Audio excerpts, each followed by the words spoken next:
Olá, estamos iniciando mais um programa da TV Comunitária do Rio de Janeiro, TVC Rio, canal 6 da Claro TV. Mais uma vez, eu tenho a satisfação de estar aqui com o jornalista Beto Almeida, diretor da Telesur e da TV Comunitária de Brasília.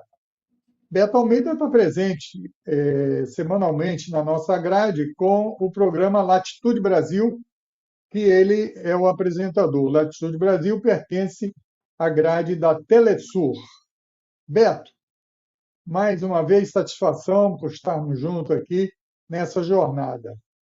Hoje vamos falar sobre a denúncia da PGR, da Procuradoria-Geral da República, sobre Bolsonaro e um grupo de 33 ex-dirigentes em diversos níveis, mas em particular o ex-presidente da República, generais que ocupavam postos estratégicos no governo, que atentaram fortemente contra a democracia, planejando um golpe de Estado e até o assassinato de autoridades, entre elas o Lula, presidente eleito, o ministro Moraes, que conduz todo esse inquérito, desde as fake news às tentativas de golpe e atitudes antidemocráticas em Brasília, e também o vice-presidente Alckmin, vice-presidente eleito.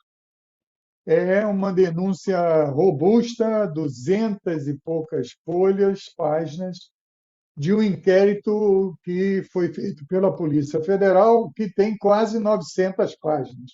Recentemente foram liberados também todas as audiências feitas com a delação do Cid, do Mauro Cid, e dá base a várias informações que posteriormente foram investigadas pelos órgãos de investigação, em particular a Polícia Federal. Seja bem-vindo, Beto. Para iniciar, qual a sua avaliação? Como você recebeu essa denúncia e como você avalia, de forma geral, depois a gente detalha, mas de forma geral, qual o impacto político dessa denúncia? Seja bem-vindo mais uma vez à TV Comunitária do Rio, canal 6 da Claro TV.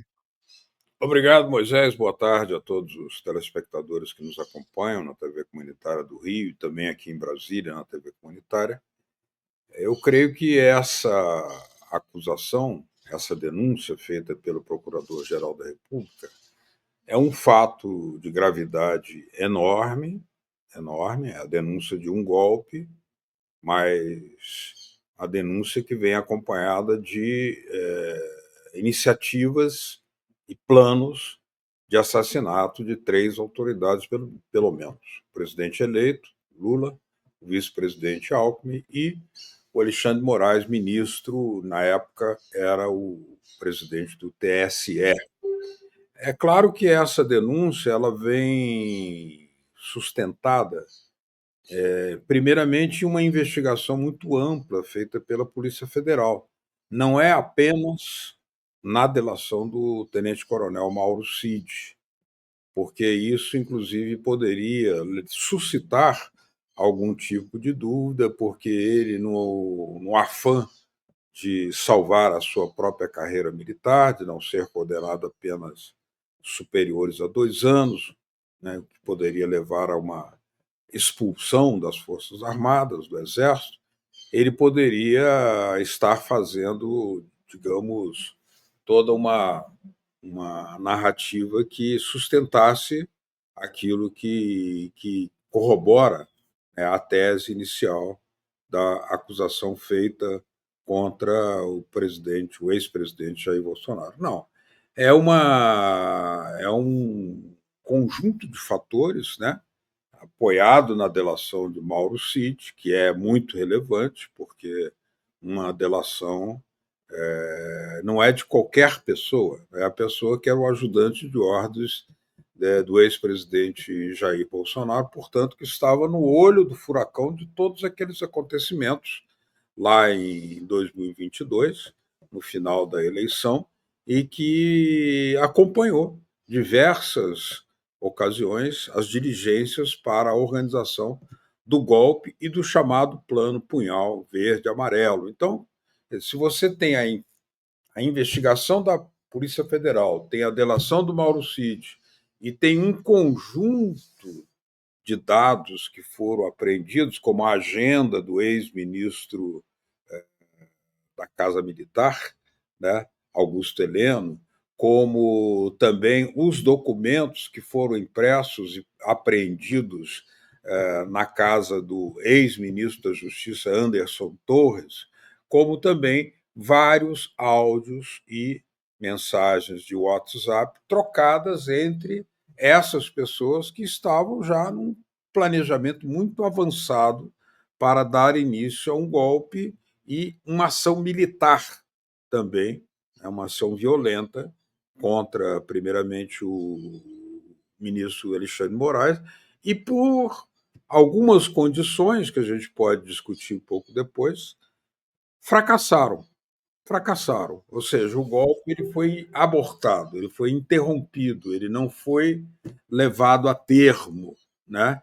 E isso por várias razões. Mas eu creio, então, que é um fato de suma importância, mostrando que, historicamente, o Brasil tem uma democracia muito frágil, muito precária, sempre sujeita a abalos e desestabilizações, até porque é um país que tem das mais avançadas e mais amplas desigualdades do mundo, e numa situação de desigualdade, pobreza, miséria, concentração de riqueza, é muito difícil que um sistema político tenha uma estabilidade, digamos, adequada e realmente forte e substantiva.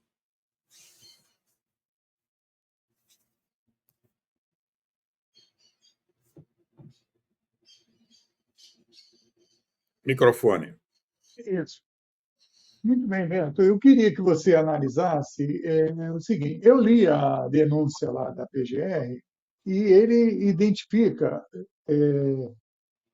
que o movimento, pelo menos, e ele chama de organização criminosa. E é importante porque, nesse debate político, como há uma polarização extremada, né, obviamente que os amigos do Bolsonaro tentam minimizar o movimento que foi feito, mas é um movimento gravíssimo. Certo? É um movimento que ele identifica o, o procurador-geral que começou essa organização criminosa constituída, pelo menos até onde a investigação chegou a analisar, começou no dia 29 de junho de 2021, ainda no governo do próprio Bolsonaro. Certo? Eu acho que, como é que você analisou a peça toda? Eu achei que é uma peça, assim, e é isso que os juristas têm falado em geral, eu vi até o advogado do Bolsonaro, na CNN, falando de que não se tem dúvida de que houve uma trama golpista. Até pegaram esse trecho e fizeram um tipo de um meme lá no Instagram e tal, com o Bolsonaro na parte de baixo e em cima o advogado falando e o Bolsonaro assim, com a cara meio de tacho para baixo, tal, etc. Como é que você viu a peça? Como é que você analisa a investigação? Porque se falou que estava se demorando muito, etc., disse, poxa, vai chegar aí, parece que o procurador, inclusive o procurador parece que fez um almoço aí, não sei se com o Bolsonaro ou com alguém do Bolsonaro, e a imprensa levantou uma série de coisas. Como é que você analisa a robustez dessa peça? Primeiro, há que lembrar o histórico de acontecimentos do ano 2021 para o ano 2022, que foi o ano eleitoral. Já em 2021, houve aquele famoso encontro no próprio Palácio do Planalto, onde o Bolsonaro disse que deveria adotar medidas para que mantivesse no poder. Ele fala com outras palavras. Mas era uma reunião presidencial. Ou seja, tudo que tem uma Você está atividade falando da reunião ministerial que dizem que não ia ser gravada, mas que muita gente não sabia que estava ministerial, sendo gravada. Essa mesmo, Exatamente, né? uma reunião ministerial onde ele anuncia, primeiramente, que devia adotar uma série de procedimentos. E aí, numa das várias interrupções havidas, o general Mário Fernandes, veja bem, ele era o subchefe da Casa Militar, que é a chamada Secretaria do Gabinete de Assuntos Militares. Ele era o sub do Heleno. Ele diz o seguinte: presidente, nós estamos deixando passar várias oportunidades. Nós temos que adotar as medidas necessárias porque muita coisa está acontecendo. E ali começam uma série de, digamos, ações, né? Porque nessa mesma reunião, o discurso do Bolsonaro, veja bem, o discurso do chefe de Estado ele tem valor de chefe de Estado. Ele está sendo feito, foi transmitida aquela reunião, inclusive, era uma reunião ocorrida no Palácio Planalto, não era uma reunião de domingo, que eles estavam tomando café num clube qualquer, e que não, era uma reunião onde oficialmente estavam reunidos os ministros de Estado, presidida a reunião pelo presidente Bolsonaro. Então ele anuncia essa decisão, essa disposição de adotar uma série de medidas que garantisse a ele a continuidade do poder. Ele usa outras palavras, não exatamente essa que nós estamos. Mas aquilo ali, para a Polícia Federal, valeu. Para a Polícia Federal, compõe a peça de acusação contra o Bolsonaro, porque é uma reunião oficial, onde o presidente da República, com a aquiescência de seus ministros, porque nenhum deles destoou, discordou, rejeitou a tese do presidente Bolsonaro, então houve aquiescência, com a tese de que procedimentos deveriam ser adotados para garantir a continuidade do governo. Essa é a primeira questão.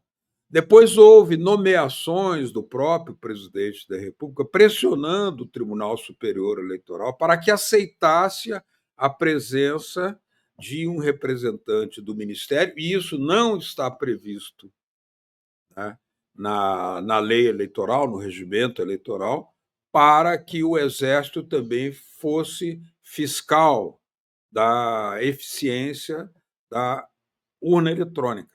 Quer dizer, sem entrar no mérito, porque o debate sobre urna eletrônica vai depender de uma série de fatores, porque há diferentes modelos de projetos, né, pelo mundo afora, mas quando você introduz de fora para dentro, sem o estatuto normativo da Justiça Eleitoral permitir ou dar cobertura, a presença de um integrante, comandante do Exército, que era o general Paulo Sérgio, era apenas o general Paulo Sérgio.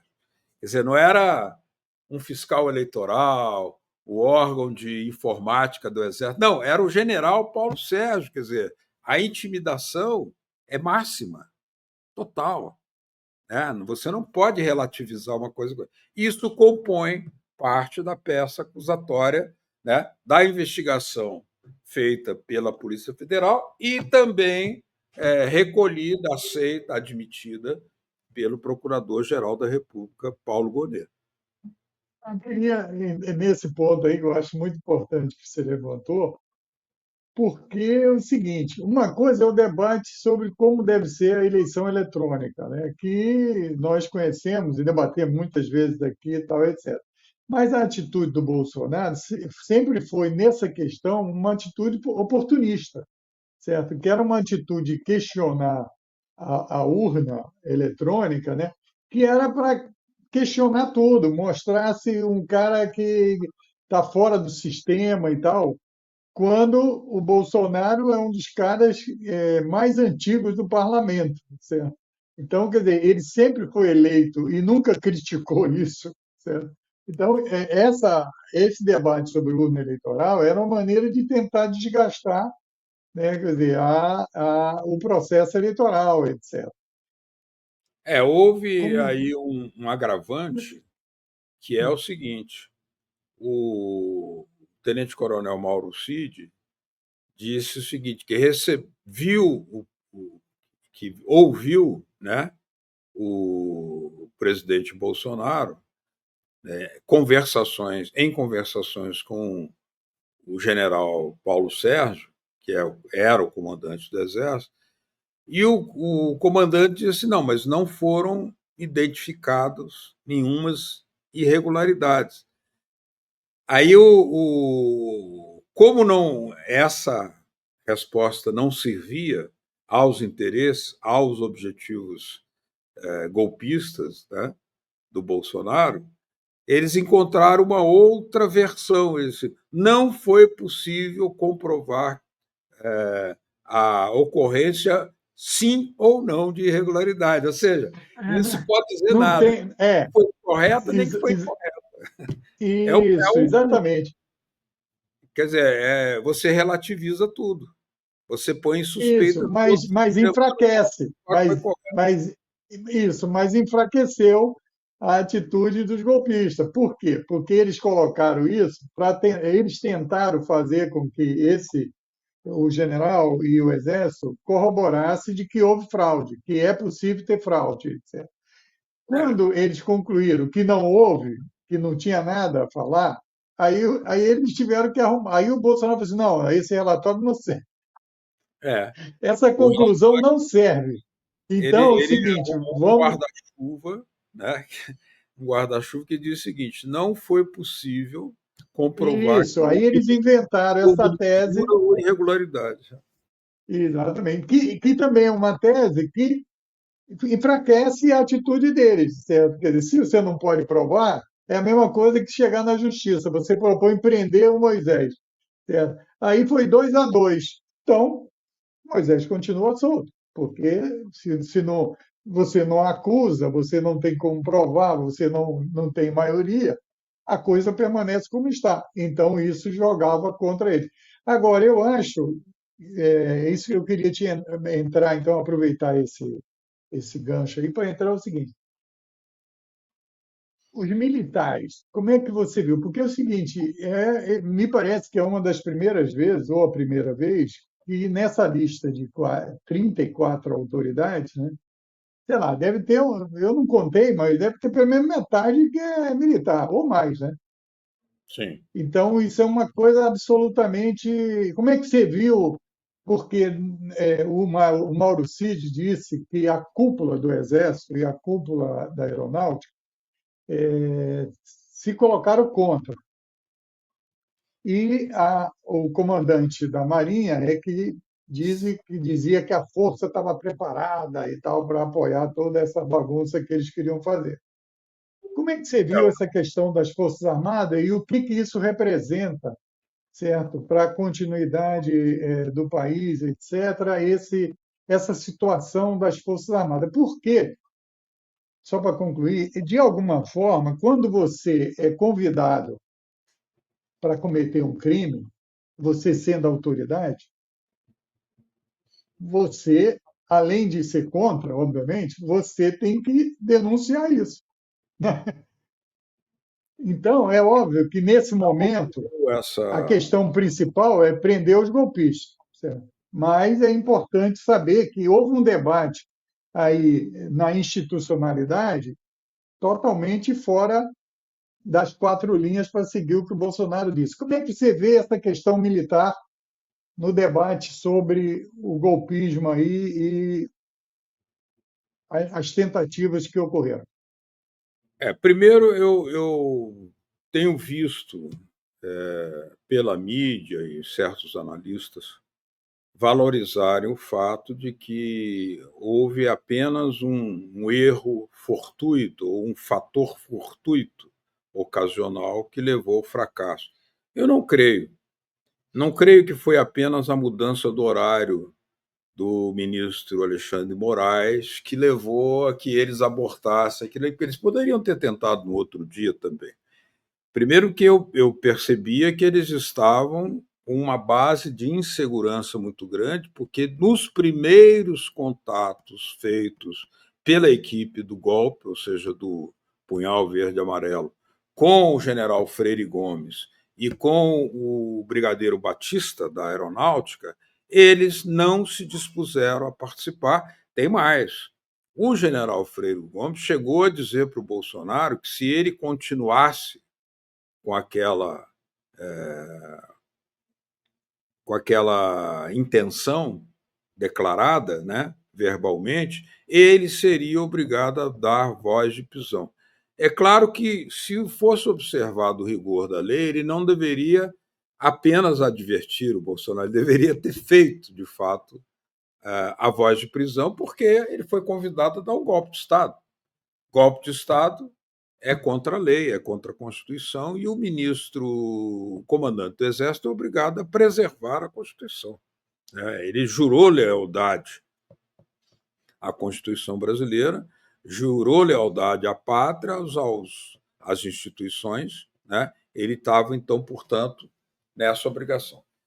Claro que aí é que entram outros fatores, né? Porque nós sabemos que há vasos comunicantes entre as Forças Armadas brasileiras e, especialmente, as Forças Armadas dos Estados Unidos, que já intervieram em golpes passados, como em 64, que foi o caso mais relevante, né? Onde houve uma interferência direta, né? Inclusive do presidente Lyndon Johnson dando as ordens para o deslocamento de um dispositivo militar naval para a costa brasileira e o plano declarado deles de derrubar o presidente João Goulart na época.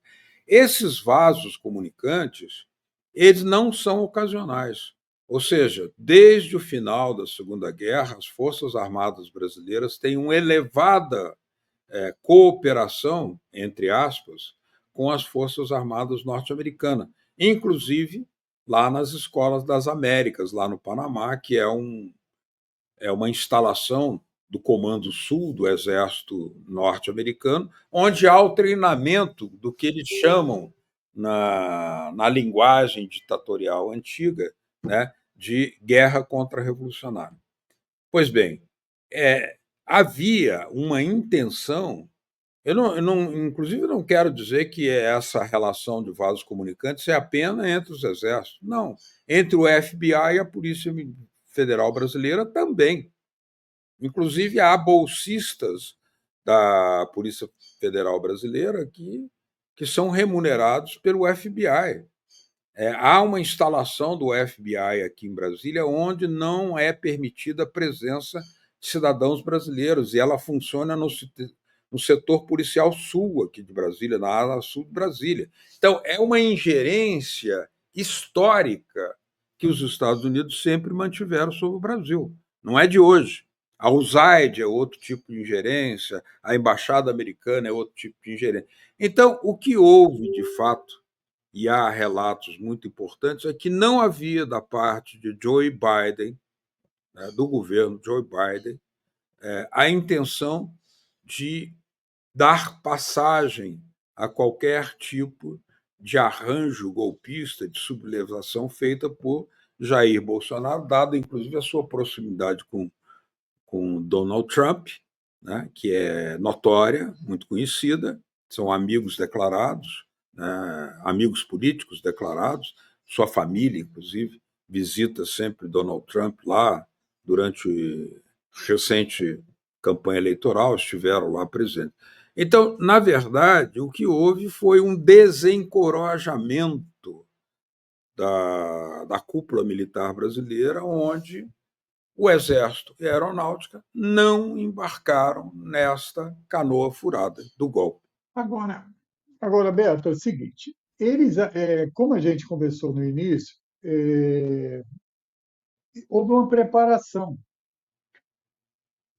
Um dos elementos da preparação foi a mobilização daquelas manifestações ou acampamentos na porta dos quartéis, o que é uma coisa que fere a legislação. Então, quer dizer, aí já houve uma leniência da cúpula militar, que não embarcou efetivamente no golpe. Você avalia que isso tem influência do governo norte-americano, mas, independente disso, eles não embarcaram, certo? Mas permitiram acampamentos em áreas de segurança nacional, que é em torno dos quartéis, em particular do Comando de Brasília. Eu queria que você, para não dizer daquele dia, né, que houve o dia 8, que a polícia foi lá para poder desarmar o acampamento, e o pessoal botou lá canhão e tudo lá, a gente viu na imagem na televisão, isso foi televisionado. Mas eu queria te levantar o seguinte, que alguns comandantes do Exército, por exemplo, não tiveram exatamente uma resistência a isso. Eu queria citar eu fui ver aqui o nome do cara, é o Edson Pujol, né?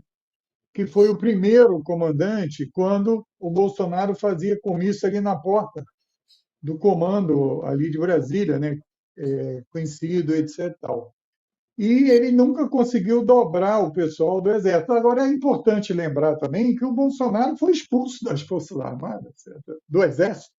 O Bolsonaro foi expulso do Exército. Ele só se livrou lá em alguma negociação, que nós não temos, eu não tenho elementos, lá no Superior Tribunal Militar, porque ele foi expulso por não estar em condições de permanecer na tropa, né, como foi dito lá no inquérito, e foi salvo porque se disse que não se tinha prova conclusiva para eliminar a carreira dele, né?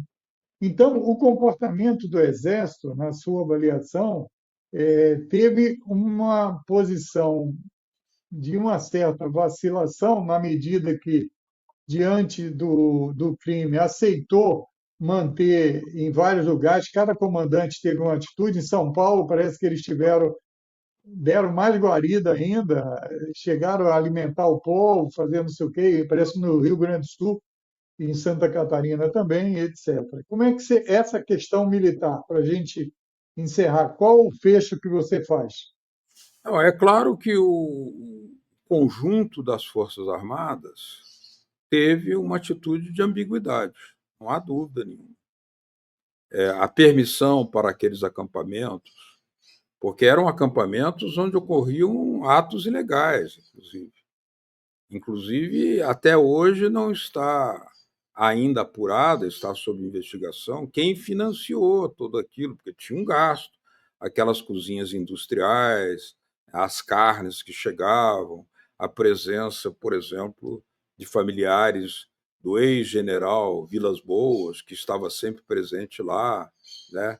Uma série de vídeos que foram demonstrados, e tudo isso tem sido inclusive, há pouco tempo houve a condenação de mais uma pessoa, 2 dias atrás, a condenação de mais uma das pessoas que fizeram parte da organização daqueles acampamentos e depois da depredação do prédio do STF, né? Essa pessoa também foi condenada agora a uma pena bastante graúda.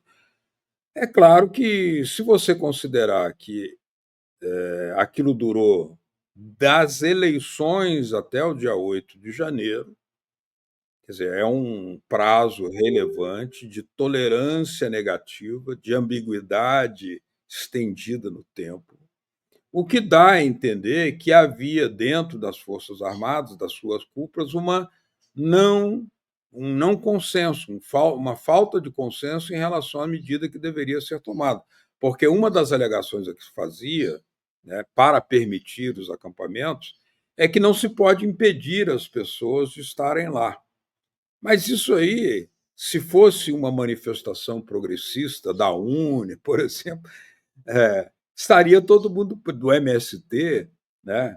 Claro que o MST não ia ter esse delírio de fazer um acampamento na porta do Exército, mas, digamos, não é exatamente o direito a garantir a liberdade de expressão. Não, havia ali uma tolerância, uma ambiguidade que porque ainda não havia sido adotada a posição que finalmente o general Freire Gomes veio a tomar, né? Então, aquilo ali, inclusive o 8 de janeiro, eu atribuo como já um sintoma de desesperação e de fracasso dos que pretendiam fazer uma ação golpista, porque se eles tivessem um plano adequado ali naquela altura do 8, eles entraram no gabinete do presidente. Se eles tivessem um projeto de golpe, um plano de governo, um manifesto à nação, eles ficavam. Eles não ficaram, né? E Aí houve toda uma o articulação pessoal que da. tem, o pessoal que foi lá não tinha como, não era um negócio. Eu Sim, acho mas que porque eles sim, diga. naquela altura, já tinham desistido. Naquela Os altura, golpistas não estavam, a eles já cabeça não estavam estava mais derrotados. presente.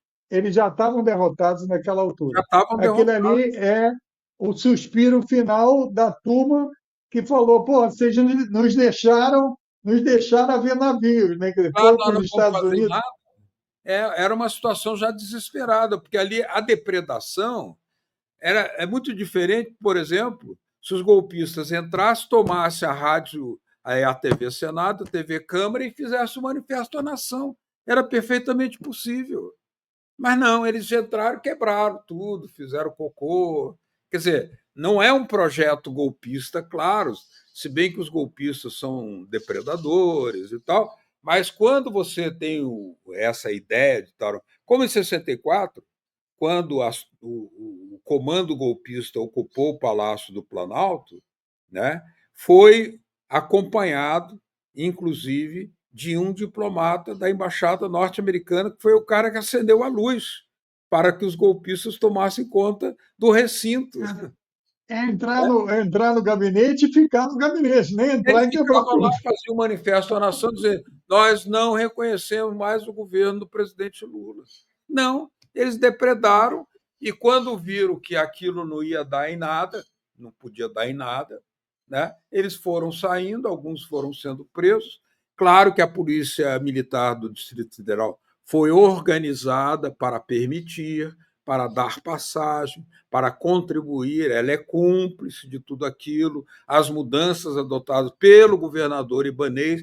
E é curioso, Moisés, que até hoje, com essa conduta, mesmo com essa conduta notória do Ibanez, né, que ele deixou o Anderson Torres saiu de férias, o Ibanez saiu de férias, mas o Ibanez até hoje não foi convidado a depor na CPI da Câmara Legislativa. Ele tem muito a dizer, que muitas das medidas adotadas não foram só do comando da Polícia Militar para baixo, foi do secretário de Segurança, que é o homem que diretamente reporta a ele, o governador Ibanez Rocha.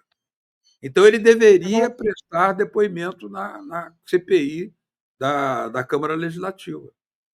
Ainda tem agora, muito por ser descoberto, hein? Muito. Aqui no Distrito Federal, muita coisa ainda depende de apuração, e a CPI já tem uma lista de todos os oficiais comandantes da Polícia Militar, com os desembargadores que também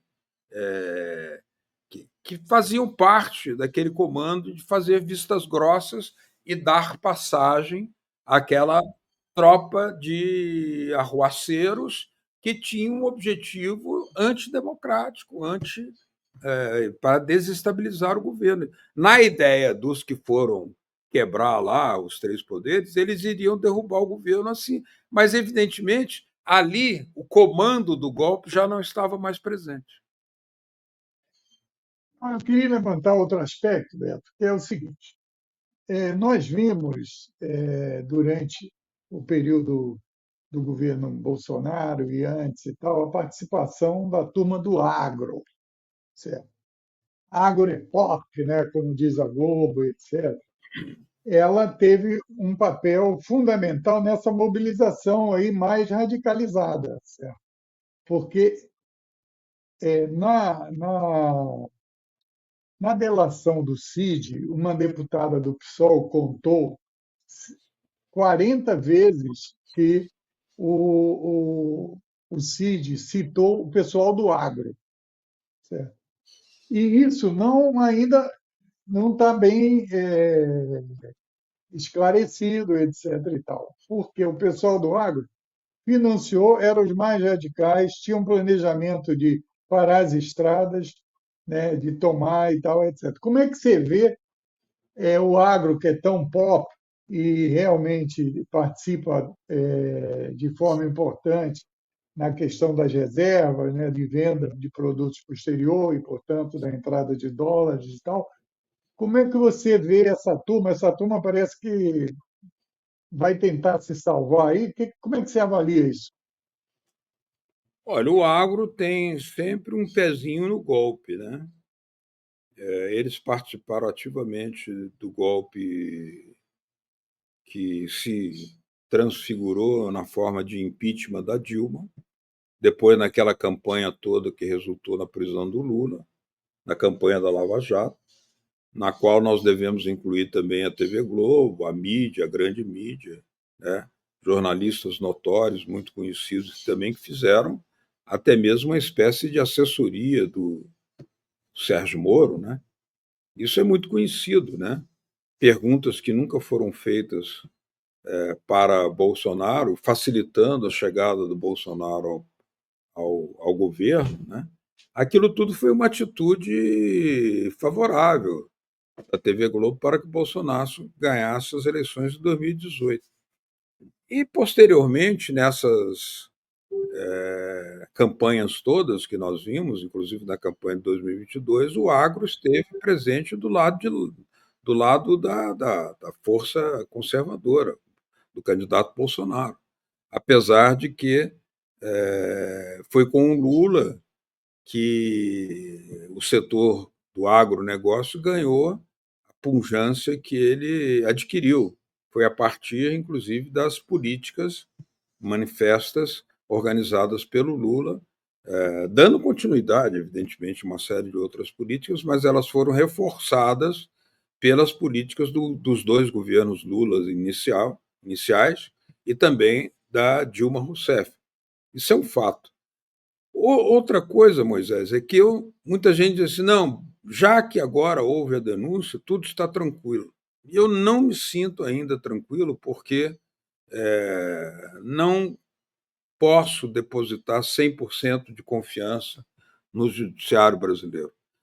Esse judiciário foi quem deu o golpe na Dilma, de um impeachment que parecia absolutamente improvável, de uma pedalada que não houve, de acusações que não existiram, né? De violações de ações de Estado, né? Crimes de Estado que ela não cometeu, a presidente Dilma não cometeu definitivamente. Depois, é esse mesmo judiciário que mais tarde tolerou toda a Operação Lava Jato, embora ela tivesse uma ilegalidade inicial, que era a sua base territorial. Ela não poderia ter sido sediada em Curitiba, nunca. Até que eles levaram 2 ou 3 anos para descobrir que tinha um erro ali de origem. E aí tudo foi revertido. Quer dizer, de repente os juízes acordam? Não.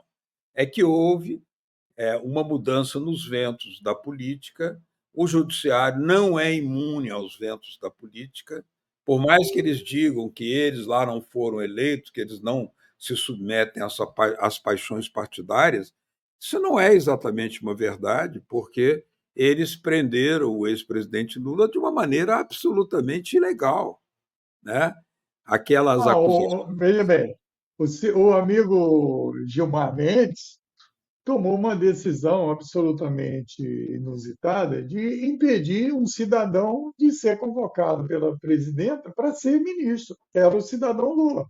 Um troço que não tinha nenhuma base, certo? Era Exatamente. totalmente desbaseado em qualquer legislação, certo? E ele também tomou a decisão lá atrás, que gerou toda a Lava Jato e tal, dessa tal de prender as pessoas depois de uma decisão de segundo grau, o que também fere a Constituição.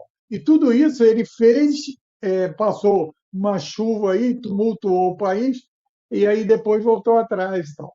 Ainda bem, né, que voltou atrás, porque isso fez parte de todo aquele processo de mobilização. Mas, como você disse, realmente foram decisões que eles precisam de fazer uma reflexão mais à frente e tal. Agora eles têm que condenar essa turma aí, certo? Botar na cadeia. E pode pegar mais de 40 anos, não é isso?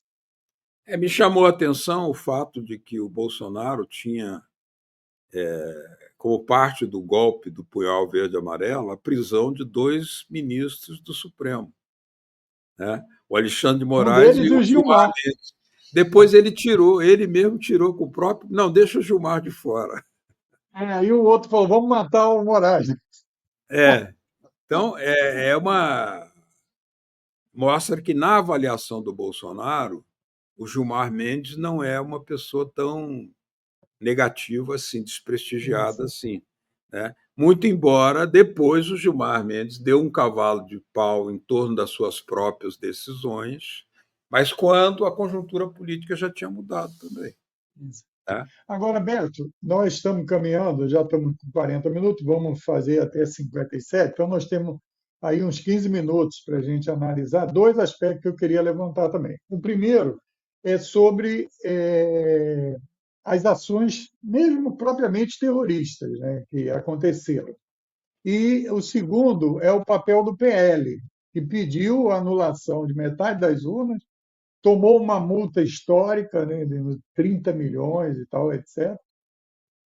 E o que isso representa, já que é o partido que tem mais poder dentro do Congresso. Então, a primeira coisa é o seguinte: é, no dia da diplomação do Lula, 12 de dezembro, teve um grupo que tentou invadir o prédio da Polícia Federal. Certo? Tocaram fogo em ônibus, jogaram o ônibus dentro daquelas rotatórias e tal, uma alta e tal que tinha, fizeram um tumulto e queriam chegar lá onde estava o presidente, né? Quer dizer, lá num dos hotéis e tal. Foi descoberta a bomba para explodir o aeroporto de Brasília, certo? O aeroporto de Brasília. E você lembra, eu estou lembrando de alguns fatos lá da época da luta armada, que alguma coisa que aconteceu no aeroporto foi uma investigação danada para prender os terroristas da época, os militantes de esquerda que pegarem armas, etc. Tal, numa situação totalmente diferente da atual, mas nós não vamos debater isso aqui. Mas os caras tentaram explodir com um carro de combustíveis, certo? E uma outra coisa é aquelas bombas que foram jogadas, bombas de tipo festa junina, essas coisas, cabeça de negro, etc. Tal, lá no Supremo e tal, já aquele acampamento daquela mulher que era dirigente, uma jovem, que Uhum. dirigia um acampamento, que tinha armas e tal, etc. Tal. Como é que você vê esse tipo de atitudes que foram uma estratégia que não se tinha notícia no Brasil, né? Então, como é que você analisa isso? Porque isso também precisa de ser mais detalhado, investigado e esclarecido, não? Eu vejo com preocupação o fato de que as operações do dia 12, no dia do, do juramento, né, do presidente Lula junto ao Tribunal E Superior diplomação. Eleitoral, diplomação, não houve até agora prisão de ninguém. Puseram fogo em ônibus, queimaram o carro, depredaram prédios.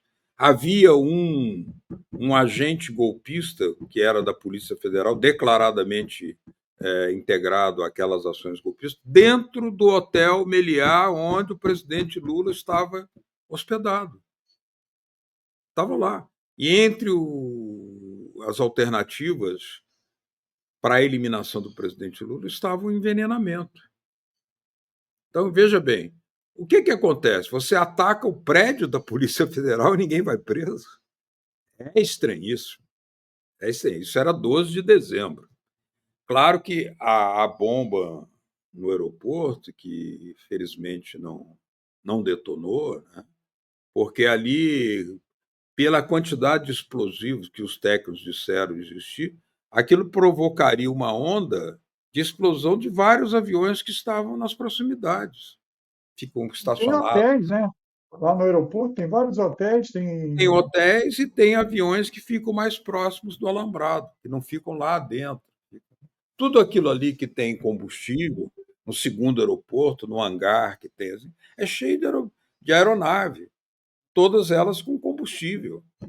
Então, quer dizer, Além poderiam ter das pessoas, né? Além das pessoas no aeroporto, né? Que Brasília tem um movimento grande, o aeroporto é internacional. não, claro, imagine que a explosão dessas aeronaves ia causar, evidentemente, né, provavelmente, muitas vítimas fatais. que provocaria uma reação em cadeia de uma explosão, a outra explosão, outra explosão, explosão, incêndios e provavelmente vítimas fatais. Quer dizer, o que é que se tem ali em torno daquilo? A não ser o depoimento daquele cara que acabou sendo preso como o delator, né? E que teria comprado aquele explosivo, né?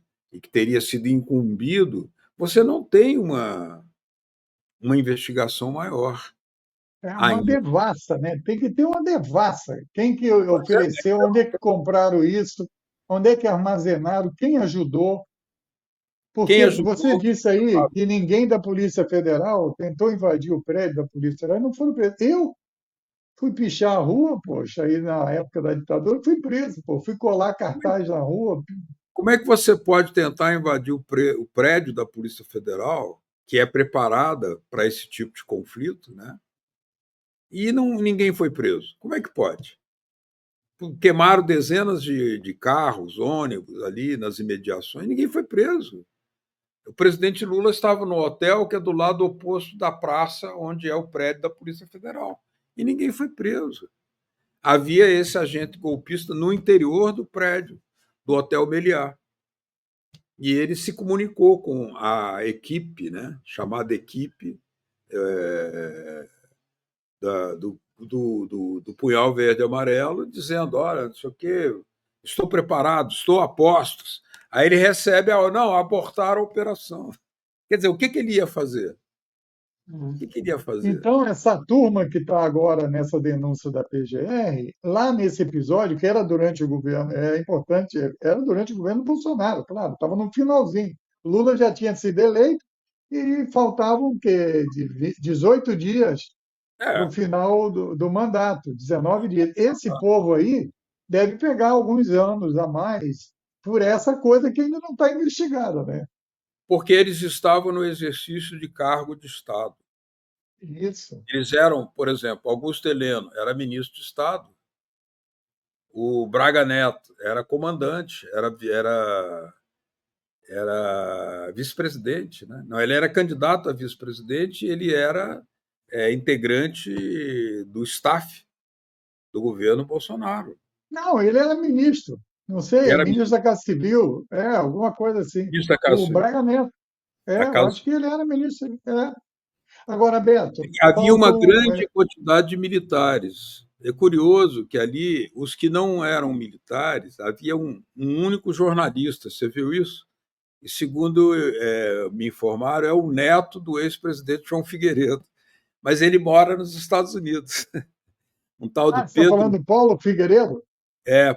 Pedro Paulo Oliveira Figueiredo. Ele é jornalista, mas ele não foi alcançado porque ele mora nos Estados Unidos. Ele é neto Agora, do Beto, presidente. eu quero fazer a última pergunta sobre isso e depois eu queria que você comentasse também. Eu não falei agora há pouco atrás sobre o processo contra o Moraes lá nos Estados Unidos. Mas antes, eu queria que você falasse sobre o PL. Valdemar da Costa Neto fez uma tentativa de apoiar todo esse movimento contra a eleição do Lula, certo? Ele botou o partido, mandou documento oficial, tomou uma multa, foi a maior multa que o partido político tomou no partido, no país, etc. E, e ele não está entre os 34, certo?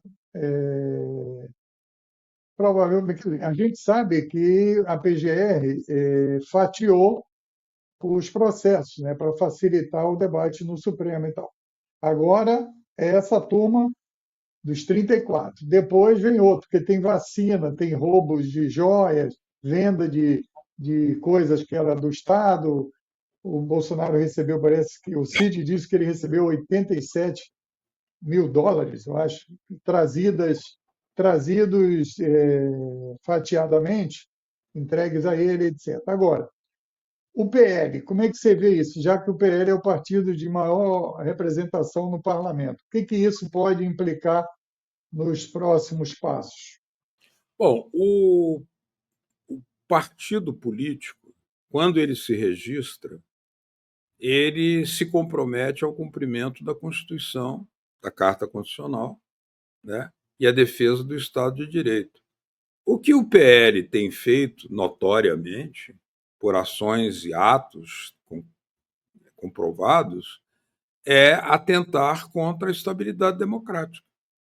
Quer dizer, então, como é que pode um partido que está regido, né, pela, pela Constituição Federal, é parte do Estado brasileiro, porque integra o parlamento, o poder legislativo, né, que compõe com o executivo e o judiciário, os três poderes da República, se sublevar, né, na forma violenta, porque, veja bem, na forma, uma coisa é você fazer uma campanha para uma transformação social, transformação da Constituição, mudança das leis. Outra coisa é você organizar um ato, inclusive com a presença de volumes de dinheiros que foram buscados junto ao PL. Há uma controvérsia entre o que diz o Mauro Cid, porque ele diz que não, que o PL não estava em condições de ajudar e que o Braga Neto, então, conseguiu o dinheiro, botou numa caixa de vinho para levar para aqueles que iam adotar as primeiras medidas operacionais do golpe Punhal Verde-Amarelo. Então, isso é gravíssimo, Moisés, porque é passível, inclusive, da cassação do registro do PL.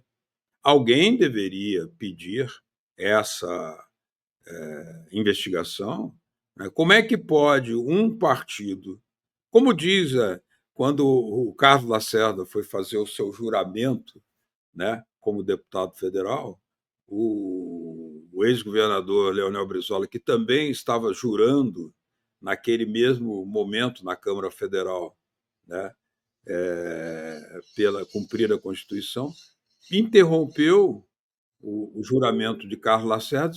Isso é uma falsidade ideológica. Ele sempre tentou dar o golpe de Estado.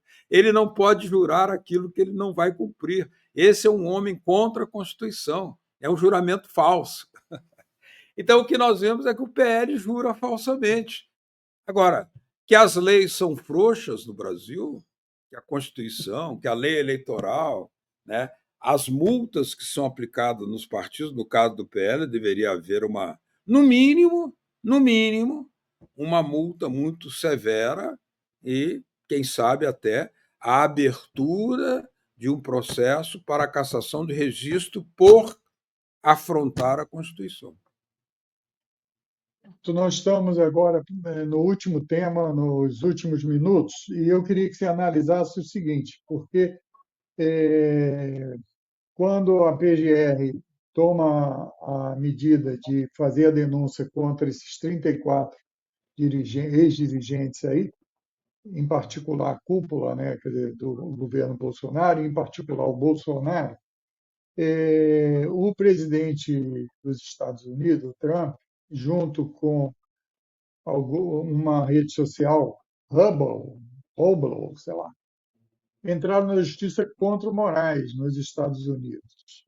E essa semana que passou, o, o, o Moraes deu um prazo para essa rede social indicar o representante legal, porque o Moraes tirou uma decisão de que ele tinha que tirar do ar um dos caras que está fugido para os Estados Unidos, né, que era um desses youtubers da vida, aí, bolsonarista, e a rede não tirou, e aí o Moraes cassou. A rede voltou. Aí o Moraes disse para ele que indicasse o representante legal, igual fez com o X. E eles não indicaram, então está proibido ela no Brasil, etc. E agora abriram um processo contra o Moraes, e agora, eu soube hoje, nós estamos gravando aqui no domingo, dia 23 de fevereiro, fizeram um segundo processo lá. Qual a expectativa que você acha dessa ação que vem direto do governo Trump e das big techs que estão lá? Não se sabe se é o Trump que está controlando as big tech ou as big tech estão controlando o Trump. Para Eu encerrar, acho que haverá represálias do governo Trump contra o judiciário brasileiro. haverá ações extrajudiciais, informais, políticas, desestabilizadoras da parte do governo dos Estados Unidos contra essa possível condenação, o próprio julgamento do Bolsonaro, que tudo indica, sob acusações muito sérias, muito fortes, tenderá a ter uma punição exemplar, né? Ele não se reuniu para trocar ideias, né, para tomar café. Eles estavam, como deixaram escrito, organizando, inclusive, o assassinato de autoridades, né? Isso não sai da cabeça de uma narrativa do Mauro Cid. Não, isso sai de documentação que foi apreendida, né, na casa do ex-ministro de Bolsonaro, Anderson Torres, e depois confrontado com declarações dos ministros militares. Tanto é que Braga Neto está preso, Mara Fernandes está preso, vários outros podem, inclusive, vir a ser presos. Então, nesse sentido, creio que o governo norte-americano de Donald Trump adotará algum tipo de medida de pressão sobre o governo Lula, né, que não se limitará na esfera da guerra comercial. Porque há uma série de posições em que o governo brasileiro tem discordâncias, ou está em polo de conflito com o governo norte-americano, por exemplo, ao presidir o bloco dos BRICS.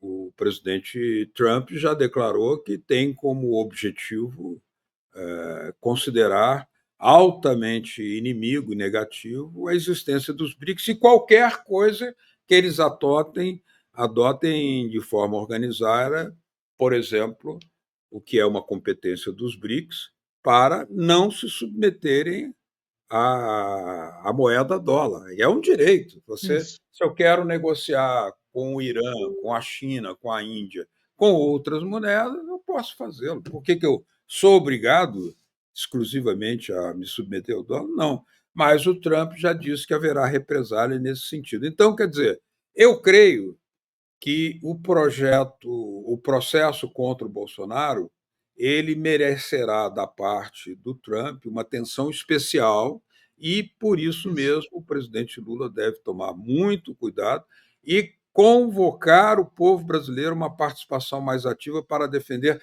a soberania, não apenas a comercial, a econômica, a política, mas também do próprio judiciário brasileiro, que deverá julgar segundo as nossas próprias leis. Muito bem, Beto. Essa última colocação nos convida a ter um outro debate sobre os 30 dias do Trump, certo? E as normas, porque parece que nos Estados Unidos só tem o presidente, não tem mais parlamento, não tem mais nada, a imprensa pelo menos não fala nada.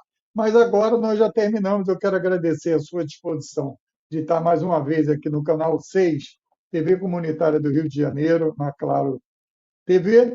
Agradecer a você que nos acompanha aqui todos os dias, 24 horas, 7 dias por semana. E até um próximo encontro. Beto, obrigado aí, tá?